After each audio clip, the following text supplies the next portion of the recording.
बस अभी तो स्कूल ख़त्म हुआ था। नीट, जेई और बोर्ड्स का सितम हुआ था। बरसों से जो कॉलेज के ख्वाब बुने थे, एडमिशन के लिए अपना कॉलेज चुने थे।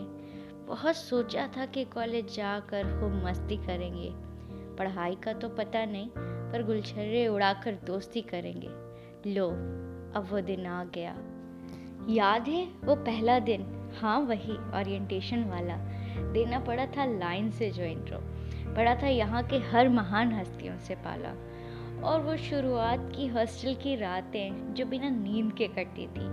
पहली बार जो दूर आए थे, बेचैनी बड़ी उठती थी। फिर हमने कोशिश भी तो कर दी थी यहाँ की आदत लगाने की।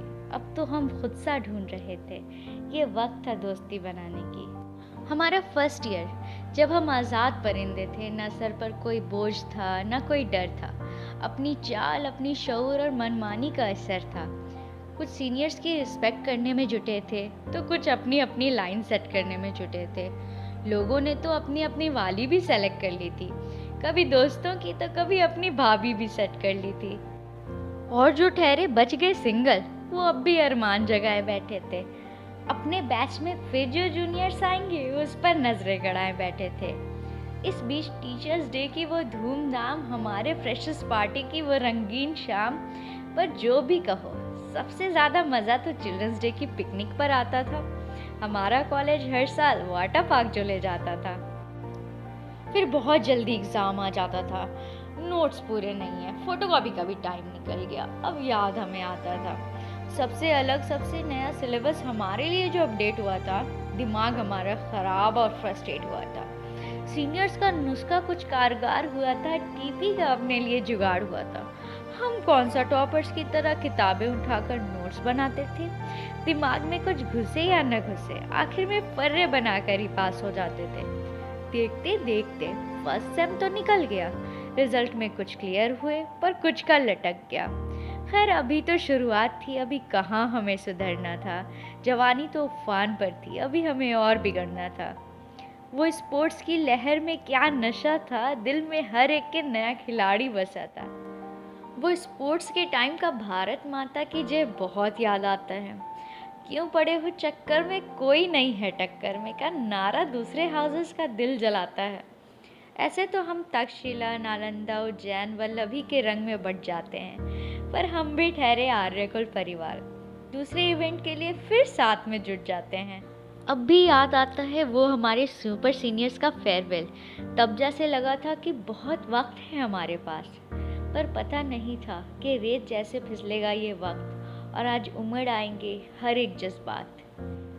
फिर आया लंबा समर वेकेशन। घर से ज़्यादा कॉलेज मिस करते हैं, किया ये कन्फेशन। हम भी कितने अजीब हरकत करते हैं, जब कॉलेज में होते हैं तो घर को, और घर में कॉलेज को मिस करते हैं।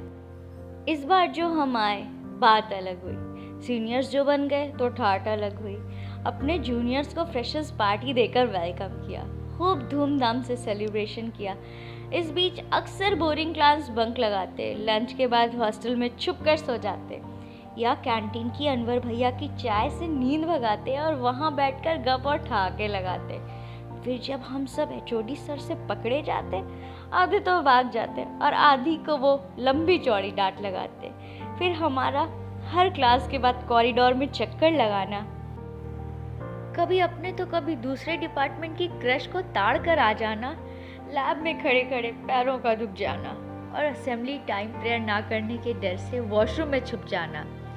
अक्सर क्लास में लेट पहुंच जाना, दोस्तों के ना आने पर उनका प्रॉक्सी लगवा देना।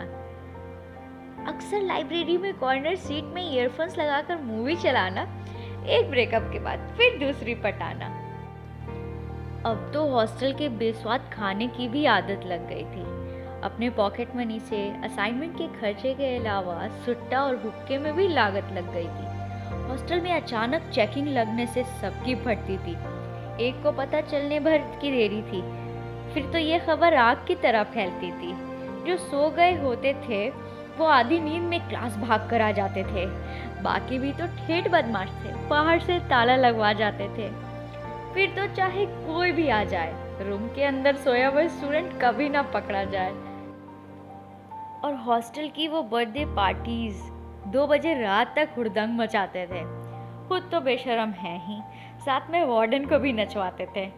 कुछ दिन पहले यहाँ नए थे, पर अब यहाँ का चप्पा चप्पा मालूम हो गया था। हमारे कॉलेज का रंगीन सफ़र अब कहीं कोरोना में गुम हो गया था। सोचा नहीं था कि ये होली की छुट्टी भारी पड़ जाएगी। 1 हफ्ते की छुट्टी अब 10 महीने और बढ़ जाएगी। अपनी बंदी का तो पता नहीं, पर घर बंदी पहली बार देखी थी। हमारे सीनियर्स का फेयरवेल हमसे छूट जाएगा, ये भी हमारे किस्मत में ही लिखी थी। फ़ोन से दूर रहो से जूम क्लास में ध्यान दो, ऐसे घर वालों की बदल गई थी वाणी। क्लासेस तो ऑनलाइन भी चलते रहेंगे, इंटरनेट की थी हम पर मेहरबानी। हम भी ठेठ बेशरम थे। क्लास में हम अटेंटिव हैं, ये टीचर के भरम थे। टीचर्स लाख क्वेश्चन पूछे, पर हमें कहाँ कुछ बताना था। आवाज़ नहीं आ रही है, नेटवर्क इशू है, बड़ा बेजोड़ बहाना था। कभी तो टीचर्स क्लास से बाहर फेंक देते थे। हम फिर नए बहाने लगाकर अगली क्लास में चेप देते थे। इस बार तो कोरोना ने हमें कर दिया था पास, पर अब छुट्टी बहुत हुई, कॉलेज जाने की मच गई थी आस। सोचते थे अब आखिरी साल है हमारा, पता नहीं मिलेंगे कि नहीं दोबारा। इसी सोच को लिए फिर 7 सेम के लास्ट में कॉलेज पहुंच ही गए। अभी तक तो सबको मिस कर रहे थे, फिर मेस के खाने को बुरा भला बोलना शुरू कर दिए। खैर, ये तो हमारा पैदाशी फॉर्म है, कभी ना सुधरना अपना नॉर्म है। पर इस बार की फ्रेशर्स पार्टी की क्या खूबसूरत शाम थी। डांडिया नाइट से भी कड़क मस्ती सरेआम थी। आखिरी साल था हमारा, सोचा मिलकर रहेंगे, पढ़ लो। इलेक्शन ने फिर हमें बांट दिया। लास्ट इलेक्शन सोच इतना एंजॉय किया हमने, सबने एक दूसरे का सीट काट दिया। हार जीत तो लगा रहता है, ज़रूरी होता है सबका साथ। फाइनल एग्जाम से सर पर, अब भूल जाओ पुरानी बात। कुछ पढ़कर जाएंगे, फर्रे बनाएंगे। 4 साल में ये तो सीख ही लिया कि कैसे पास हो जाएंगे। फिर होली मिलन समारोह में सब एक हो गए, खुशी अपरंपार थी। पिछले होली वेकेशन की मनहूसियत इस बार भी सवार थी। लो, अब तक घर पर बैठे हैं, अकेले में पुरानी यादें समेटे हैं। ऑनलाइन क्लासेस के बाद इस बार तो ऑनलाइन एग्जाम्स भी होने हैं। फेयरवेल के सपने अब भी सुहाने सलोने हैं। लगता है अब शायद फिर मुलाकात नहीं होगी, अगर हो भी गई तो पहले जैसी बात नहीं होगी। प्लेसमेंट और जिम्मेदारियों के बोझ अब कंधों पर आएंगे, पहले जैसे कहाँ हम खुलकर उड़ पाएंगे। अब तो दोस्तों के भी कॉल व्यस्त आएंगे, सब कहीं ना कहीं अपने ज़िंदगी में मस्त हो जाएंगे। फिर जब अकेले बैठकर अपने सुहाने दिन और आर्यकुल की गलियां याद आएगी, एक बार फिर से दोस्तों संग ये ज़िंदगी जीने की फरियाद हो जाएगी।